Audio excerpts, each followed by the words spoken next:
got so motherfucking design on right now.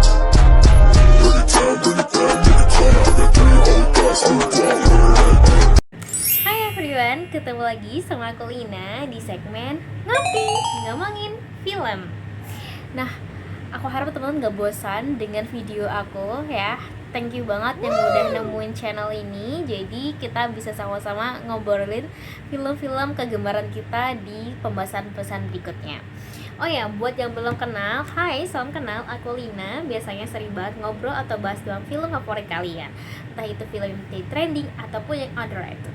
Oke, so buat kalian yang belum kenal, salam kenal ya. Semoga kalian nyaman dan serasa happy di channel ini.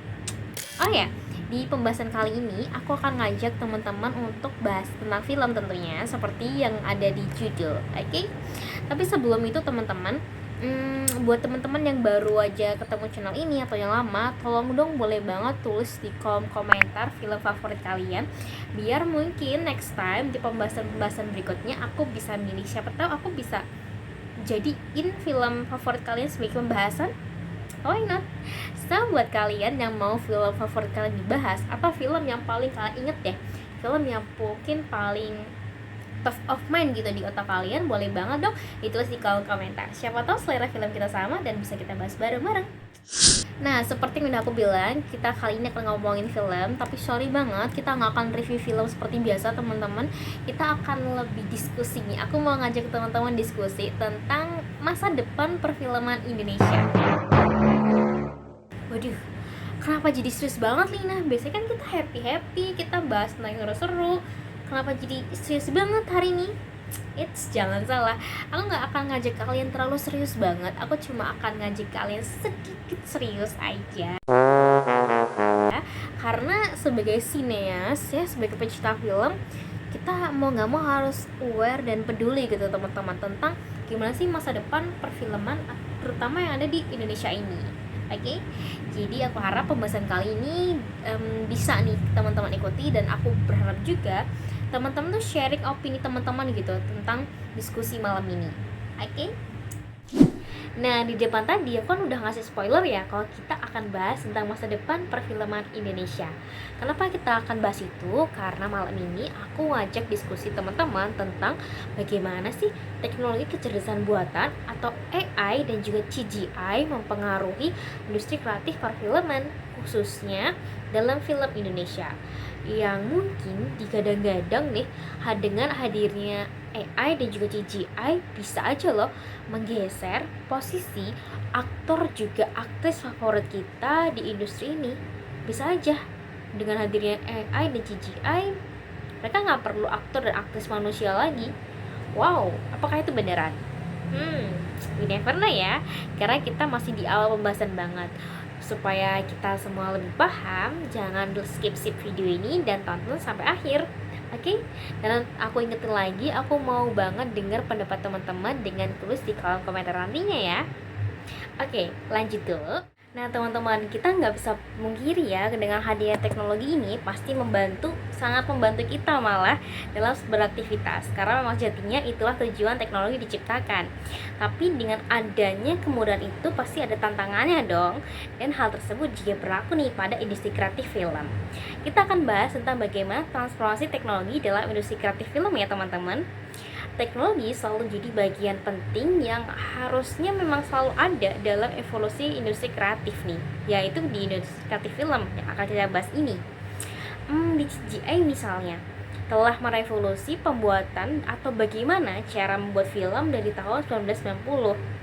Pada film seperti Jurassic Park rilis pada 1993 yang banyak banget sequelnya itu menunjukkan bagaimana CGI telah membantu menciptakan dunia yang awalnya itu hanya ada di bayangan dan di kepala kita aja, yang kini bisa kita nikmati dan terrealisasi dalam sebuah film yang bisa kita nikmati bersama. Nah, CGI sendiri atau Computer Generated Imagery adalah teknologi yang digunakan untuk menciptakan efek visual dalam sebuah film menggunakan grafis komputer. Teknologi ini memungkinkan pembuat film untuk menghadirkan dunia, karakter, atau bahkan adegan yang tidak mungkin diwujudkan dengan kamera konvensional. Misalnya seperti film Jurassic Park sebelumnya, kehadiran dinosaurus yang sudah punah dihadirkan kembali menggunakan CGI ini. Dalam prosesnya, CGI melibatkan beberapa langkah teman-teman. Ada modeling atau membuat objek atau sebuah karakter 3D, kemudian dilanjutkan dengan texturing atau menambahkan detail seperti warna dan juga tekstur. Kemudian rendering, yaitu memproses model agar terlihat lebih realistis. Yang terakhir yaitu animasi atau menghidupkan objek di sebuah karakter dalam gerakan. Nah, ternyata tidak hanya di Hollywood, tapi teknologi CGI juga sudah merambah di industri film Indonesia. Salah satu contohnya adalah film Bumi Manusia yang ternyata hampir 50% digarap menggunakan CGI, teman-teman.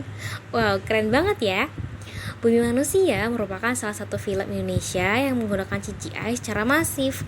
Teknologi ini membantu menciptakan suasana era kolonial Belanda yang otentik seperti bangunan-bangunan tua, kereta api klasik, dan latar kota Surabaya pada awal abad ke-20.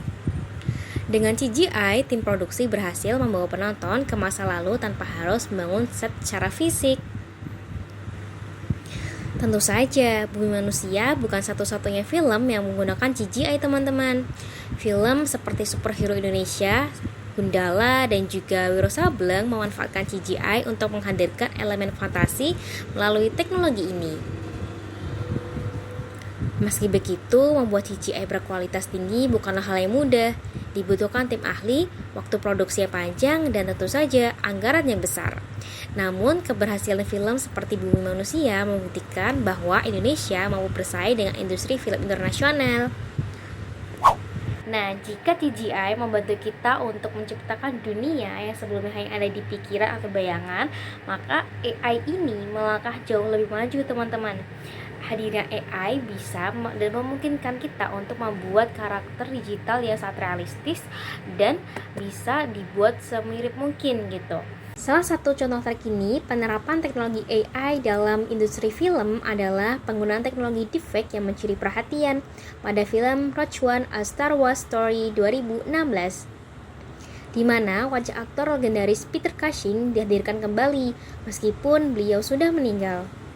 Dengan menggunakan teknologi ini, Peter Cushing yang berperan sebagai Grand Moff Tarkin tampil seolah-olah masih hidup dengan detail wajah yang sangat realistis. Teknologi deepfake bekerja dengan cara menggabungkan algoritma kecerdasan buatan, khususnya pembelajaran mendalam atau deep learning. Sistem ini melatih model AI untuk mengenali pola wajah, ekspresi, dan gerakan tubuh dari aktor asli, kemudian menghasilkan gambar dan gerakan yang sangat mirip. Bahkan di tahap tertentu dapat meniru suara asli mereka juga loh. Dalam kasus Peter Cushing, tim produksi menggunakan banyak footage dan gambar arsip untuk menciptakan wajah yang sangat mirip dengan aslinya. Penggunaan teknologi serupa juga terlihat dalam sejumlah film produksi Marvel, seperti Michael Douglas yang tampil muda kembali di Ant-Man, atau Kurt Russell yang diremajakan di film Guardians of the Galaxy Vol 2. Bahkan di film The Irishman, deepfake digunakan untuk membuat Robert De Niro dan beberapa bintang lawas lainnya tampak muda kembali. Namun, di balik teknologi ini muncul pertanyaan etis yang perlu dipertimbangkan, seperti apakah deepfake akan menggantikan kreativitas manusia dalam membuat film, atau bisakah teknologi ini benar-benar menggantikan peran aktor atau justru menjadi alat bantu untuk menyempurnakan karya-karya kreatif yang sudah ada? Ya, teknologi AI memang membuat banyak kemungkinan di dunia perfilman, tetapi juga menantang kita untuk berpikir lebih jauh tentang masa depan industri ini dan bagaimana teknologi akan mempengaruhi kreativitas serta peran manusia dalam menciptakan sebuah cerita. Ternyata sekeren itu ya kehadiran AI dalam industri film kali ini, teman-teman. Ya, sebagai manusia kita memang tidak bisa memungkiri ada beberapa hal yang tidak bisa kita kendalikan, terutama menjadi kendala dalam membuat sebuah film. Tapi untungnya hadirnya AI mengatasi permasalahan tersebut. Nah, ngomong-ngomong tentang film yang berhasil dibuat atau digarap pakai AI, Indonesia juga ada nih satu film yang berhasil digarap menggunakan AI. Kira-kira ada yang udah tahu nggak sih? Atau bahkan udah nonton filmnya? Ayo, ada yang udah tahu? Angkat tangan, angkat tangan. Boleh banget sharing atau flexing yang udah tahu ya di kolom komentar ya. Nanti aku love deh. Tapi yang belum tahu tenang aja, aku akan kasih tahu kalian. Filmnya adalah Perjalanan Waktu TVRI tahun 2024. Untuk memperingati hari ulang tahun TVRI yang ke-62, film pendek berjudul Perjalanan Waktu TVRI dirilis pada Agustus 2024 lalu. Film yang berdurasi sekitar 26 menit ini menggunakan teknologi kecerdasan buatan atau AI untuk merekonstruksi tokoh-tokoh sejarah Indonesia dan suasana masa lalu. Dalam film ini, teknologi AI digunakan untuk menghidupkan kembali figur-figur bersejarah seperti Insinyur Soekarno, R. Maladi, R.M. Sutarto, bahkan atlet legendaris bulu tangkis Indonesia yaitu Rudy Hartono. AI juga digunakan untuk menciptakan kembali suasana kota dan peristiwa-peristiwa penting pada masa lalu dengan memanfaatkan arsip visual dan data sejarah yang ada. Film ini bertujuan untuk menggabungkan teknologi modern dengan cerita sejarah yang memungkinkan penonton untuk merasakan langsung momen-momen bersejarah dengan cara yang berbeda. Lalu jika demikian, apakah benar nantinya AI berhasil menggeser posisi aktor dan aktris dalam film? Ya, sayangnya dan sangat disayangkan, AI memang memiliki potensi besar untuk menggantikan beberapa peran aktor dalam sebuah film, terutama dalam peran minor ataupun peran sebagai figur latar. Contohnya adalah AI digunakan untuk menciptakan kerumunan digital dalam sebuah film, yaitu seperti film The Lion King tahun 2019. Meskipun demikian, namun pertanyaannya, jauh mana AI bisa menggantikan aktor manusia? Disinilah batasannya menjadi jelas. Acting bukan hanya tentang tampilan visual atau pengucapan dialog. Acting melibatkan kompleksitas emosi, intuisi, dan hubungan mendalam antar karakter dan penonton. Hal-hal yang tentunya tidak dapat direplikasikan oleh algoritma. Misalnya karakter Joker dalam The Dark Knight tahun 2008. Tidak hanya memerankan karakter, tetapi ia menjadi karakter tersebut, membawa elemen kegilaan juga kejeniusan yang memikat hati penonton. Hal serupa juga dapat kita amati pada karakter Jengyah dalam serial Gadis Kretek yang diperankan oleh Dian Sastrowardoyo.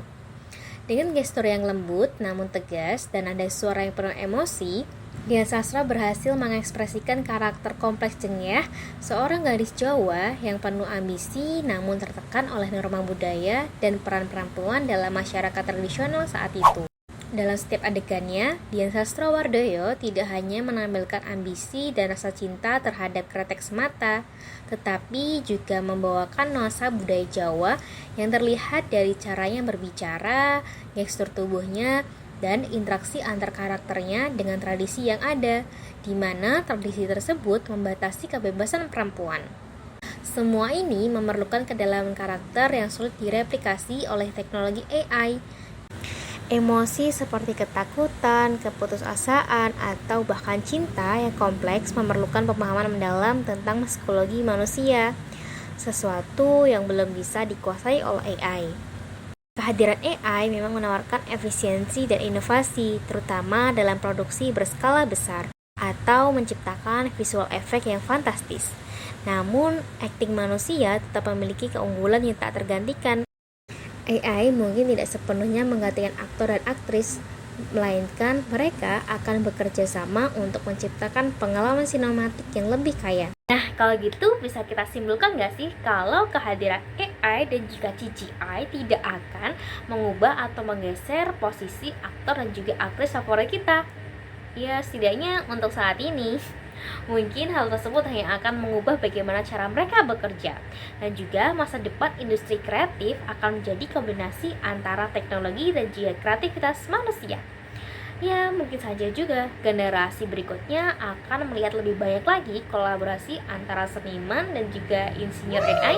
Ya, karena kita tidak pernah tahu masa depan, jadi mari kita nantikan saja film-film menarik berikutnya kolaborasi antara teknologi dan juga manusia. Oke, terima kasih sudah menonton. Maaf banget ya kalau durasi kali ini panjang, tapi aku harap kalian enjoy ya. Dan selalu ingat untuk share opini kalian di kolom komentar, karena aku juga tahu dong gimana pendapat kalian. Apakah kalian setuju dengan pendapatku atau mungkin kalian punya pendapat berbeda? Ya, apapun itu jangan bertengkar di kolom komentar ya. Dan see you di next video. Bye bye. Thank you.